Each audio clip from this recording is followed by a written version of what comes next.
मैं अपने असफलता से बताती हूँ कि मैंने लगातार 3 असफलताएँ झेली, चौथे प्रयास में सफल हुई और इस मतलब एग्ज़ाम की टाइमिंग ऐसी हो गई थी कि लगभग 5 साढ़े 5 साल लग गए इस यहाँ तक पहुँचने के लिए। तो सिर्फ़ धैर्य ही था और अनुशासन और परिश्रम कि जिसने मुझे यहाँ तक पहुँचाया है।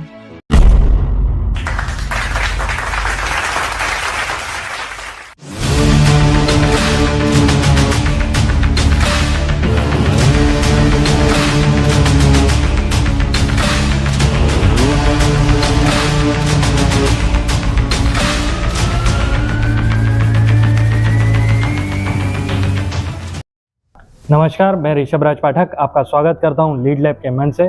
जिस प्रकार हम विभिन्न क्षेत्र के दिग्गजों से आपको मिलाते हैं, उसी प्रकार एक और दिग्गज जिनका नाम है रोहिणी पवार मैम, जिन्होंने हाल ही में MPPSC क्लियर किया है। मैम, आपका स्वागत है लीड लैब के मंच से। धन्यवाद। मैम, शुरुआत करते हैं हम आपके एक छोटे से परिचय से। मेरा नाम रोहिणी पवार है। मैं ग्राम बहादुरपुर, जिला बुरहानपुर की निवासी हूँ। मैंने हाल ही में मध्य प्रदेश लोक सेवा आयोग 2022 की परीक्षा में सहायक संचालक स्कूल शिक्षा विभाग का के पद पर चयन हुआ है। जी मैम। मैम, हम शुरुआत करते हैं कि आपने कब ये सोचा कि मुझे MPPSC देना है और किस तरीके से आपने प्रिपरेशन की? ग्रेजुएशन के दौरान मेरा रुझान हुआ था, मतलब इस समय जैसे यूट्यूब उस समय काफ़ी ट्रेंड था और मतलब पिता का भी मतलब मेरे पिता प्रभारी प्राचार्य भी रहे, तो उनका अक्सर प्रशासनिक सेवा पदों पर जो लोग होते हैं उनसे मिलना होता था, तो अक्सर उस छवि के रूप में मुझे बताते थे कि आपको इस तरीके का भी एक एग्ज़ाम होती है जिसको क्लियर करके आप प्रशासनिक पदों पर जा सकते हैं। तो वहाँ से मोटिवेशन मिला और फिर मैंने अपने ग्रेजुएशन के पश्चात 2019 के लगभग इंदौर जाकर इसकी तैयारी की। जी। मैम, जैसे एक क्वेश्चन आपने अभी क्लियर करा है MPPSC, तो उस क्षेत्र में अगर कोई भी व्यक्ति अपनी तैयारी कर रहा है, तो अगर उसको क्लियर करना है तो उसने किन-किन बातों का ध्यान देना चाहिए और किस तरीके से प्रिपेयर करना चाहिए आपके हिसाब से? आजकल सिविल सर्विसेज के लोग ग्रेजुएशन के साथ ही तैयारी करना चालू कर देते हैं अधिकतर। तो अगर आपको ग्रेजुएशन के साथ तैयारी करनी है तो पर ग्रेजुएशन के सब्जेक्ट को भी अपने को मतलब उसको भी महत्व देना है। बहुत से लोग ग्रेजुएशन के सब्जेक्ट छोड़ के PSC की तरफ आ जाते हैं, पर अपने को ग्रेजुएशन को भी साथ में लेते हुए PSC की तैयारी करनी है। तो इसके लिए अगर हमको ग्रेजुएशन के दौरान तैयारी करनी है तो हमारे आधार होंगे न्यूज़पेपर। सबसे महत्वपूर्ण होता है न्यूज़पेपर, क्योंकि आप न्यूज़ पढ़ते हैं तो उसमें जो कीवर्ड होते हैं या कुछ वर्ड होते हैं उसको जाके आप गूगल करते हो, तो उसके बारे में जानकारी जुटाते हो। और आजकल तो यूट्यूब वगैरह अच्छा माध्यम है, तो जहाँ पे आपको करंट अफेयर वगैरह देखने को मिल जाता है, तो ग्रेजुएशन के दौरान आपकी ये स्ट्रेटजी रहेगी। और अगर और बेसिक बुक एक जैसे लूसेंट आती है, ग्रेजुएशन के दौरान आप वो पढ़ सकते हो। और अगर ग्रेजुएशन के बाद आप जाते हो तो फिर आपको सबसे पहले देखना है सिलेबस। सिलेबस में प्री, मेंस और इंटरव्यू। तो आपके पास प्री और मेंस का सिलेबस होता है, इंटरव्यू का कोई सिलेबस नहीं होता है।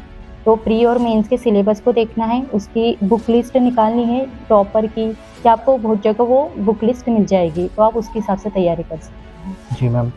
मैम, हमने बहुत टाइम ये भी देखा कि प्री तो मैक्सिमम लोग निकाल लेते हैं, लेकिन मेंस और इंटरव्यू, तो वो चीज़ कैसे होती है? आपने एक एक्सपीरियंस अगर आप शेयर करना चाहें तो? एक्चुअली मेरा भी ये 4th अटेम्प्ट है जिसमें मेरा चयन हुआ है और मेरे पहले 3 प्रयास में प्री तो हो जाता था पर मेंस नहीं हो पा रहा था। तो उस समय मतलब और ऐसा था कि है ना 3 सालों से हमको मेंस के मार्क्स भी नहीं पता चल पा रहे थे, तो कि कहाँ कमी रह गई, किस पेपर में हम कमज़ोर हैं, ये भी समझ नहीं आ रहा था। तो फिर उसके बाद हमने अपनी स्ट्रेटेजी में सुधार किया, जैसे कि मेंस के क्वेश्चन को ज़्यादा से ज़्यादा लिखना, टेस्ट सीरीज़ जॉइन करना, टेस्ट सीरीज़ के पश्चात फिर उसके बाद डिस्कशन। और एक्चुअल में छोटी बहन भी मतलब PSC की तैयारी कर रही और 2022 का मेंस हमने दोनों ने साथ में लिखा था। तो वो अक्सर मुझसे कहती थी कि ये क्वेश्चन गलत है, ये क्वेश्चन में ये डेटा डालो, तो उसका काफ़ी सहयोग मिला है उस दृष्टि से। और जैसे कि फिर मैंने अपने क्वेश्चन को करंट अफेयर के साथ जोड़ना शुरू किया। उसमें डेटा, इकोनॉमिक्स के जो डेटा होते हैं, सर्वे होते हैं, बजट वाले हो गए, और स्वास्थ्य के क्षेत्र की जो रिपोर्ट आती है या जो इंडेक्स आते हैं, उनको इंक्लूड करना चालू किया। जी मैम। मैम, एक और क्वेश्चन कि अगर जिस तरीके से सब्जेक्ट सिलेक्शन की बात आती है, अगर 11th में जो बच्चा सब्जेक्ट सिलेक्शन कर रहा है तो वो कहीं हेल्पफुल होता है कि नहीं इस एग्ज़ाम में? जैसे कि अगर आप ह्यूमैनिटी वाले सब्जेक्ट चूज़ करते हैं तो हाँ, बिल्कुल उसका निश्चित तौर पे लाभ मिलेगा। और अगर आप साइंस भी लेते हैं तो मतलब मुझे नहीं लगता कि आप बाद में कर नहीं पाएँगे, क्योंकि मैंने BSc किया है। और अगर आप न्यूज़पेपर वगैरह, मैगज़ीन वगैरह जो करंट अफेयर मैगज़ीन आती है, अगर वो पढ़ते चलते तो मुझे नहीं लगता कि कोई दिक्कत होती है। मैम, जब आपने 4 टाइम अटेम्प्ट दिया है, 4th अटेम्प्ट में आपका सिलेक्शन हुआ। तो जब आपको फेल्योरिटी दिख रही थी कि मैं नहीं कर पा रही हूँ, तो उस समय आपके माइंड में क्या चल रहा था और किस तरीके से आपको प्रेरणा है कि नहीं मुझे करना ही है? मतलब 3 प्रयास में जब असफलता मिलती है तो बहुत दर्द होता है। क्योंकि शून्य से शुरू करना होता है। जैसे कि सांप सीढ़ी होती है, अगर अपन खेलते हैं तो सांप काटते हैं तो आपको शुरू से शुरू करना पड़ता है, बस एग्ज़ाम वही है कि अगर आप मेंस में फेल होते हैं तो आपको फिर से प्री करना है। तो फिर उसके बाद मतलब 21-22 और पर कंटिन्यू मेरे मेंस प्री हो रहे थे उस समय। और उस समय एग्ज़ाम शेड्यूल ऐसा था ना कि मतलब कभी प्री हो रहा है, कभी मेंस हो रहा है, मतलब एक ईयर में वो प्रोसेस नहीं हो पा रही थी कुछ कारणवश। तो मेरे मेंस थे तो ये कंटिन्यू था कि नहीं भई अपन प्री तक पहुँच रहे, तो मेंस में फिर दोस्तों वगैरह से सहयोग लिया, तो फिर मेंस के लिए और मेहनत करनी चालू की, मतलब दुगनी शक्ति से मेहनत की, तो फिर उसी हिसाब से हो गया। मैम जिस तरीके से आप बता रहे हैं कि न्यूज़पेपर और मैगज़ीन पढ़ना बहुत ज़रूरी है, तो उससे क्या हेल्प मिलती है और किस तरीके का रोल प्ले करता है वो आपको? न्यूज़पेपर और मैगज़ीन आपको प्री, मेंस, इंटरव्यू तीनों में मदद करता है। जैसे कि न्यूज़पेपर में बहुत सारे खेल से संबंधित प्रश्न प्रीलिम्स में बहुत ज़्यादा पूछे जाते हैं कि कौन-सा खेल का आयोजन कहाँ होने वाला है, ओलंपिक के आयोजन कहाँ होने वाले हैं, या फिर कोई भी नेशनल या इंटरनेशनल लेवल की प्रतियोगिता, या फिर जो हमारे टेनिस से संबंधित जो ग्रैंड स्लैम होते हैं, जी। तो आपको न्यूज़पेपर ये प्री में इस प्रकार हेल्प करेगा। मेंस में जब आप एडिटोरियल पढ़ते हैं, तो एडिटोरियल आपका कॉन्सेप्ट डेवलप कर देता है और एडिटोरियल आपको आंसर लिखने में बहुत मदद करता है। जी। और इंटरव्यू में तो न्यूज़पेपर का मतलब बहुत ज़्यादा महत्वपूर्ण योगदान होता है, क्योंकि आपको समय-सामयिक के मुद्दे इंटरव्यू की प्रमुख पॉइंट होता है, उसको जी। करना ही होता है। मैम एक और क्वेश्चन हुँ। कि आपने प्री और मेंस का सिलेबस तो हमारे पास रहता है, हुँ। लेकिन हमें ये नहीं पता होता कि इंटरव्यू में क्या होने वाला है। तो किस आधार पे इंटरव्यू लिया जाता है आपका अनुभव? इंटरव्यू के पहले आपसे एक डेप भरवाया जाता है, डिटेल एप्लीकेशन फॉर्म जिसको बोलते हैं, उसमें आपकी मतलब व्यक्तिगत जानकारी वगैरह होती है, तो उससे संबंधित प्रश्न होते हैं और समय-सामयिक के मुद्दे उसमें प्रमुख हाइलाइट होता है। आपके ग्रेजुएशन से संबंधित प्रश्न वो आपके हाइलाइट होते हैं और बहुत सारे क्या बोल सकते हैं उसको, केस स्टडी वाले प्रश्न भी आपके सामने होते हैं उसमें।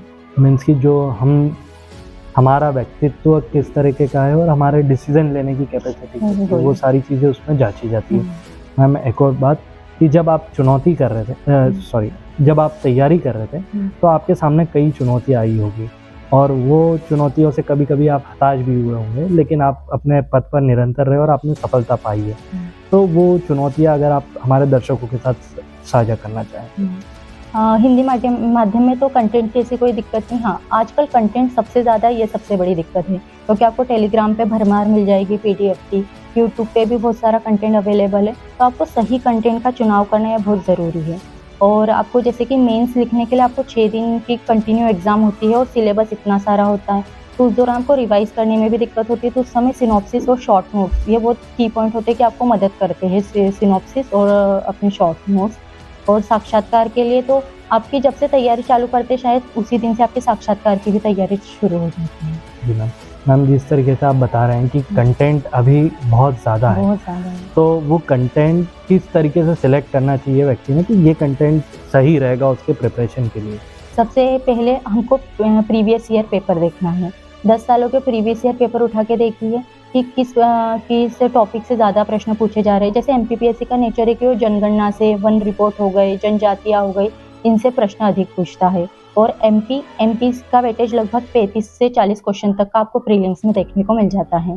तो हमको अपने ऐसे कंटेंट का चयन करना है जिसमें सबसे पहले जानकारी सटीक हो और सही हो, क्योंकि गलत जानकारी वाले भी बहुत सारे रिसोर्सेस हमारे पास अवेलेबल है।